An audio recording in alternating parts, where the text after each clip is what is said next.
Bună ziua și bine v-am găsit la ședința ordinară a Consiliului Local al orașului Chișinău-Criș din data de 26/5/2025.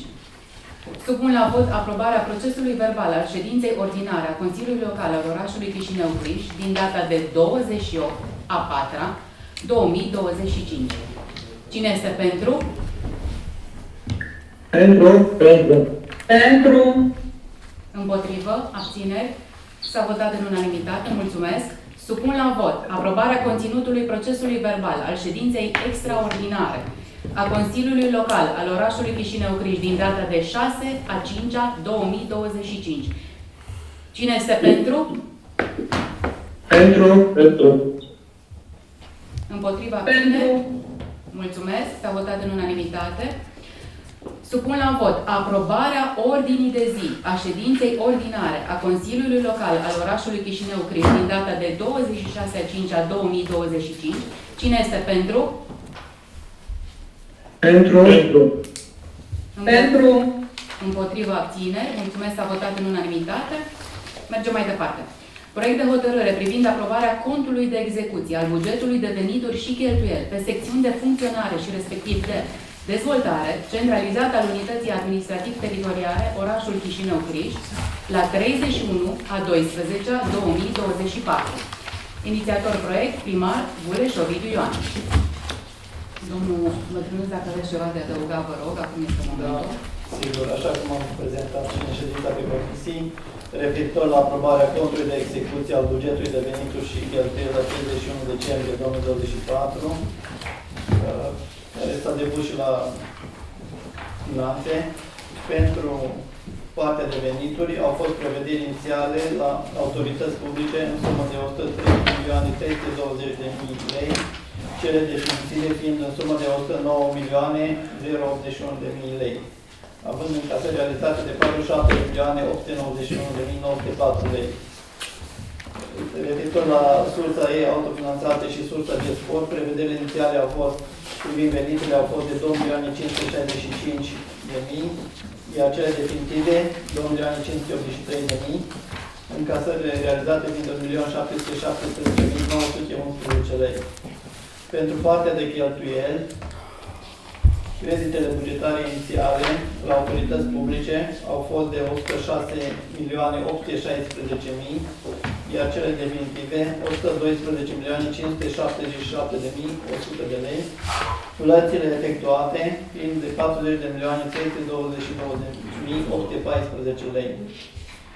Iar pentru sursa E, autofinanțate și sursa de sport, creditele bugetare inițiale au fost de 2.565.000, iar creditele bugetare definitive 2.583.000, plățile efectuate fiind 1.631.774 de lei.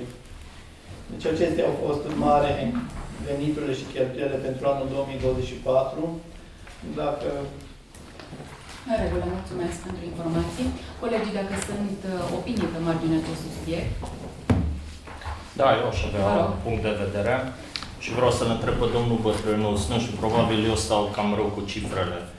Aici zice, conform referatului de aprobare a bugetului pe anul 2024, că totalul veniturilor, da, care vin din surse proprii și așa mai departe, prevederi bugetare inițiale, definitive și realizate, balanța cu cheltuielile trebuie să fie cel puțin egală cu 0, adică să fie pozitivă. Mie, după ce am calculat acolo, nu este pozitiv. Diferența e excedentul sau excedent, cum au partea de excedent. Nu știu, aici ce fel de cifre ne-ai dat aici pe acest proiect de hotărâre, deci de la 106 la 103 milioane e o diferență mare, e vorba de 3 milioane, care mie nu mi iese mai mare sau egal cu 0. Deci e vorba despre excedent, domnul. Adică ce înseamnă? Explică-ne, te rog. Deci la sfârșitul anului a fost o diferență între venituri și cheltuieli de 3 milioane cât a fost un calculator, da, care reprezintă excedentul la 31 decembrie. Adică pe limba tuturor. Adică Noi avem bani în plus care nu s-au cheltuit pe anul 2024. Da, da. Ok, dar să știi că în referatul de aprobare O să-l facem. nu reiese acest plus. Da, îmi cer scuze, domnul Viceprimarul, să-l Ok. perfecționăm. Deci dacă dumneavoastră ne spuneți că este cu plus, atunci eu sunt de acord pentru aprobare. Mulțumesc. În regulă, mulțumim pentru sugestie. Colegii, alte opinii? Dacă nu, supun la vot. Cine este pentru? Pentru. Pentru. Împotrivă? Pentru. Abțineri? Vă mulțumesc. S-a votat în unanimitate. Trecem mai departe. Proiect de hotărâre privind aprobarea documentației tehnice de actualizare date imobilului înscris în CF numărul 301.082 cu număr top 8/A/2/1/1 situat în Chișinău, Criș, strada Înfrățirii, numărul 46. Inițiator proiect, primar Guleș Ovidiu Ioan. Colegii, păreri? Dacă nu sunt, supun la vot. Cine este pentru? Pentru. Pentru. Împotriva abțineri. Mulțumesc. S-a votat în unanimitate. Proiect de hotărâre privind aprobarea modificării unui contract de închiriere a suprafețelor de pajiști aflate în proprietatea privată a orașului Chișinău, Criș.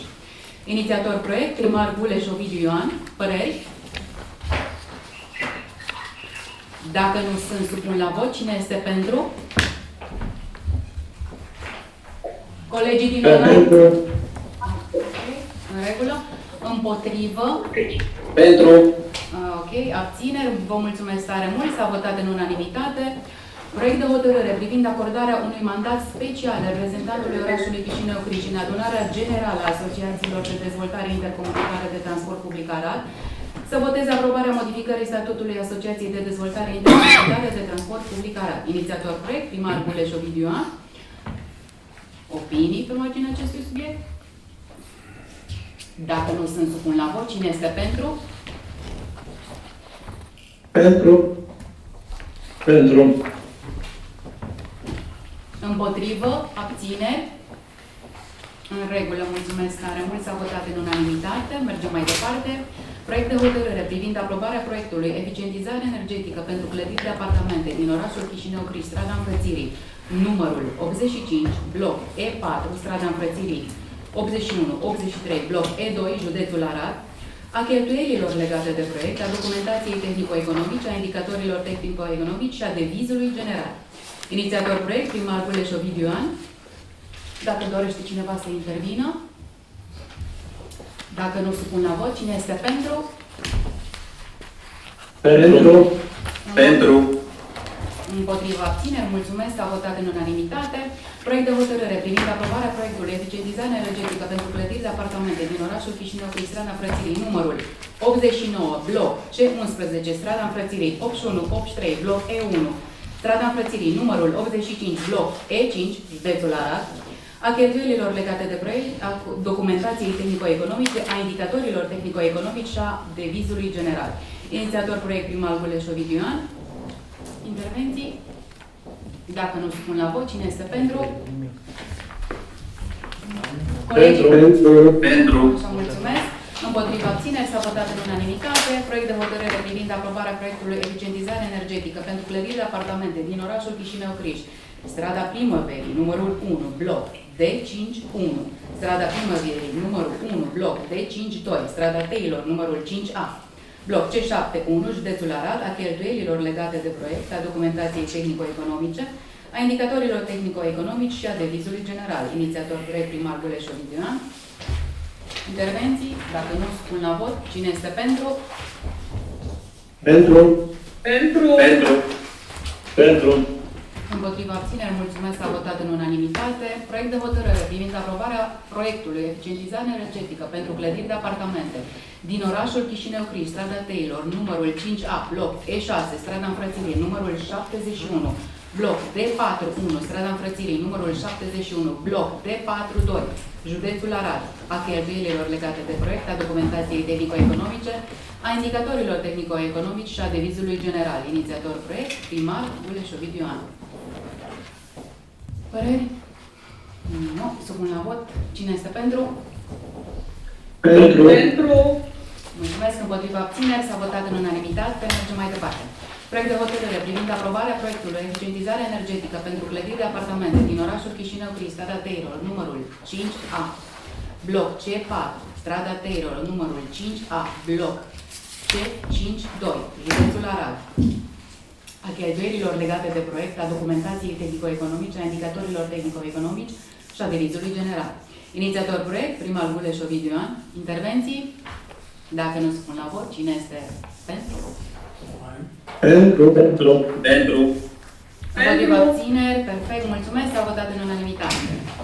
Proiect de hotărâre privind aprobarea proiectului eficientizare energetică pentru clădiri de apartamente din orașul Chișinău, Strada Înfrățirii, numărul 151, bloc A, Strada Înfrățirii, numărul 151, bloc B, Strada Taylor, numărul 5A, bloc C51, județul Arad, a cheltuielilor legate de proiect, a documentației tehnico-economice, a indicatorilor tehnico-economice și a devizului general. Inițiator proiect, primar Guleș Ovidiu Ioan. Intervenții? Dacă nu supun la vot, cine este pentru? Pentru. Mulțumesc. Împotriva abțineri s-a votat în unanimitate. Proiect de hotărâre privind aprobarea planului de mobilitate urbană durabilă Chișinău-Criș 2025-2030. Inițiator proiect, primar Guleș Ovidiu Ioan. Opinii pe marginea acestui proiect? De opinie, vă rog. Ok. În primul rând, cine a cerut acest plan? Când l-a cerut? Și ce ne-a determinat pentru a-l avea? Vreau să am răspuns la aceste trei întrebări. În regulă, îl veți primi în dată 2 secunde. Ok.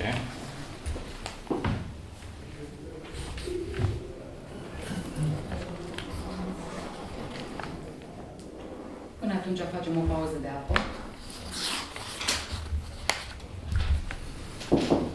Haideți. Bună ziua! Aveți o întrebare de la domnul consilier, o să repete pentru dumneavoastră. Deci vorbim de planul de mobilitate urbană. Da. De fapt, sunt 3 întrebări, da? Înainte de a avea punctul meu de vedere. Deci cine l-a cerut? Noi. Numai puțin.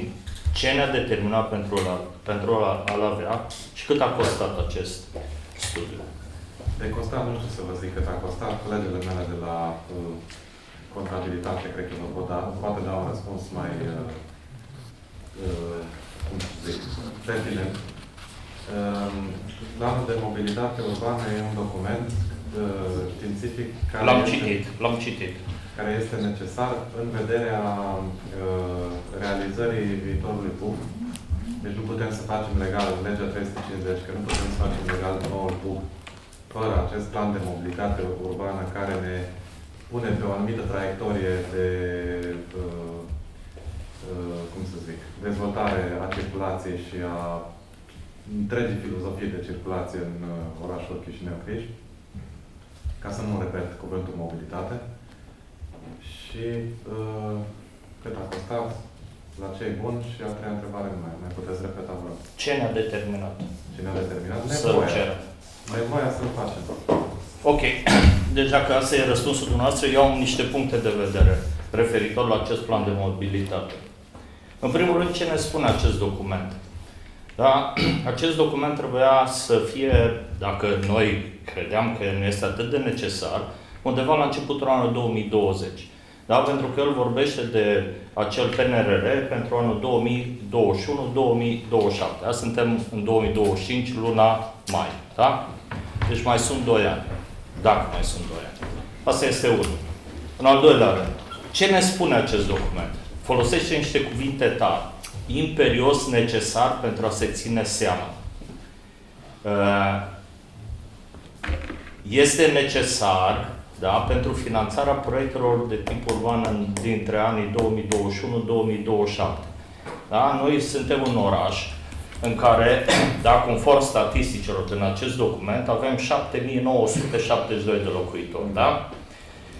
Dacă mă întrebați pe mine, estimabilii domni care au întocmit acest referat, probabil sunt profesioniști în statistică. 90% din document este vorba de statistică, da? Și un elev de clasa 9, dacă are curiozitatea, da, să intre pe Google, să vadă care va fi creșterea economică, care este fluxul și așa mai departe. Într-un cuvânt, ce ne spun acești domeni nouă?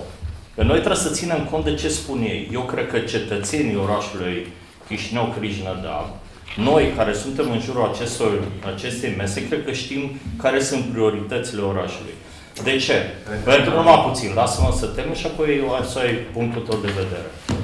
Pentru că în momentul în care acest document va fi aprobat, să folosesc niște cuvinte tari, da? Am zis imperios, trebuie, adică bugetul orașului nostru trebuie să țină cont de acea echipă care se va forma la nivelul orașului, cu specialiști numiți de către ei. Periodic se vor mai face studii de prefezabilitate, fezabilitate, pentru a pune un proiect, ca mai sunt 2 ani, repet. Adică, noi, din punctul meu de vedere, dacă vom aproba acest document, ne vom da pe mână unor așa zis specialiști care vin nouă, sau cel puțin mie, sau cetățenilor din Chișinău, Criș și Nădab și ne vor spune, domnule, eu știu mai bine decât voi, care sunt prioritățile orașului. Pentru că dacă mă întreb pe mine, estimabile domnule arhitect, în momentul în care noi am votat bugetul pe anul 2025 la achiziții, dacă vorbim de mobilitate urbană, acest plan zice, domnule, cumpărarea de autovehicule, de transport intern, prietenoase cu mediul, adică fără combustie internă, da? De ce n-a intervenit atunci să ne spune, domnule, noi avem un plan care se va aproba, să nu votăm, nu știu, câte sute de mii de lei sau cât e un autobuz, dar să cumpărăm. Deci, din punctul meu de vedere, dacă noi considerăm că acest document copy-paste, da, făcut la municipii, pentru că dacă vorbim de impact, noi avem, încă o dată, suntem la acea, cum numesc ei, localitate de gradul 3, sub 40.000 de locuitori. Noi avem 7.972. Da? Și dacă noi vom vota acest document, acele firme de consultanță, cred că se vor îmbogăți pe banii noștri. De ce? Noi trebuie să numim la nivelul orașului o echipă de monitorizare care va evalua. Ei ne vor face un plan de acțiune care determină conducerea, ce proiecte se vor face și așa mai departe. Eu, din punctul meu de vedere, dacă am înțeles bine documentul, este un document care vine prea târziu pe masa noastră de a-l aproba. Asta este unul. 2. Încă o dată, nu cred că pot ei să ne spună care sunt prioritățile orașului. Cred că fiecare cetățean din urbea noastră poate să ne spună care sunt prioritățile. 3. Cred că suntem atât de inteligenți încât să știm ce proiecte să aprobăm, astfel încât să facem din orășelul nostru o urbe modernă pentru anul 2050. Cu asta am terminat. Perfect, mulțumesc pentru intervenție. Doriți să mai interveniți? Am vrut să vă întrerup ca să vă rog să detaliați ce necesități are orașul nostru din ce punct de vedere, la modul general. Ați vrut să spuneți sau la... Nu, conform planului. Da? Dumneavoastră ați zis că dumneavoastră știți mai bine care sunt nevoile. Eu cred că orice cetățean știe mai bine decât acești domni care au făcut un copy-paste la un document întocmit probabil la nivel municipii sau reședință de județ, să vină aici să ne spună ce trebuie noi să facem aici. Din punctul meu de vedere. E un punct de vedere. E un punct de vedere, sigur. Bun.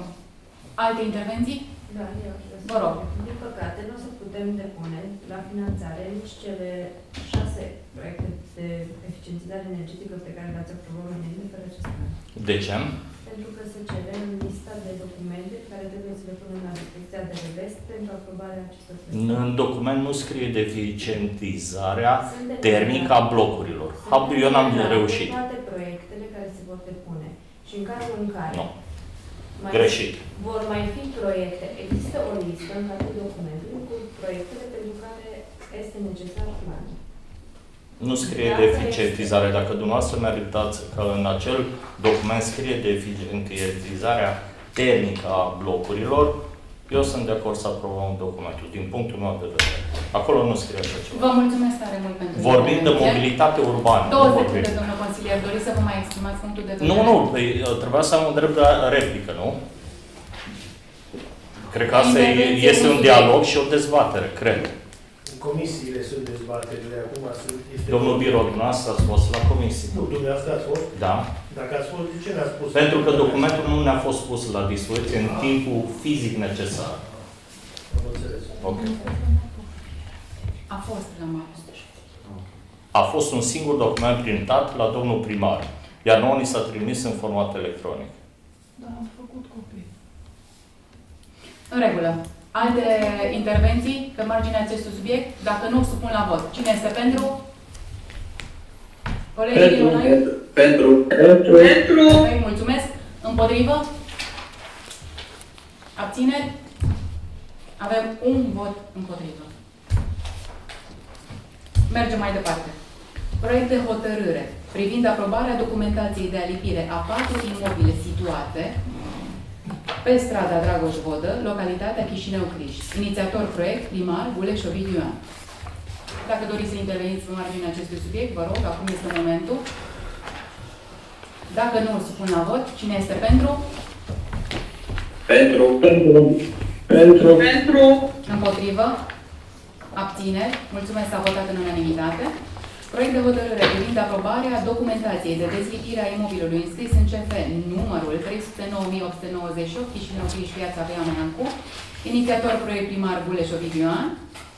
Intervenții, opinii? Dacă nu supun la vot, cine este pentru? Pentru. Împotriva abțineri? Mulțumesc, s-a votat în unanimitate. Proiect de hotărâre privind îndreptarea erorii materiale și actualizarea geometriilor imobilelor cu număr cadastral 313.375, CF numărul 313.375, număr cadastral 313.371, CF numărul 313.371, număr cadastral 313.376, CF numărul ultimul număr 313.376, Chișinău Criș, rezultate în urma lucrărilor de înregistrare sistematică realizate în UAT Chișinău Criș. Inițiator proiect, primar Guleș Ovidiu Ioan. Opinii, intervenții? Dacă nu supun la vot, cine este pentru? Împotriva, abțineri? Mulțumesc, s-a votat în unanimitate. Proiect de hotărâre privind transformarea postului de șef serviciu în cadrul serviciului voluntar pentru situații de urgență, în cadrul aparatului de specialitate al primarului orașului Chișinău Criș, în inspector protecție civilă. Inițiator proiect, primar Guleș Ovidiu Ioan. Dacă doriți să interveniți? Dacă nu spun la vot, cine este pentru? Pentru. Împotrivă, abțineri, mulțumesc, s-a votat în unanimitate. Și avem un ultim punct pe ordinea de zi, proiect de hotărâre privind sistarea procedurii de alipire a imobilelor înscrise în CF numărul 305.578 Chișinău Criș și CF numărul 305.579 Chișinău Criș. Inițiator proiect, primar Guleș Ovidiu Ioan. Opinii? Dacă nu supun la vot, cine este pentru? Pentru.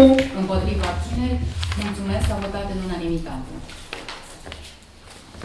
Acestea fiind zise, fără alte subiecte pe ordinea de zi, declar ședința închisă. Vă mulțumesc! O zi bună!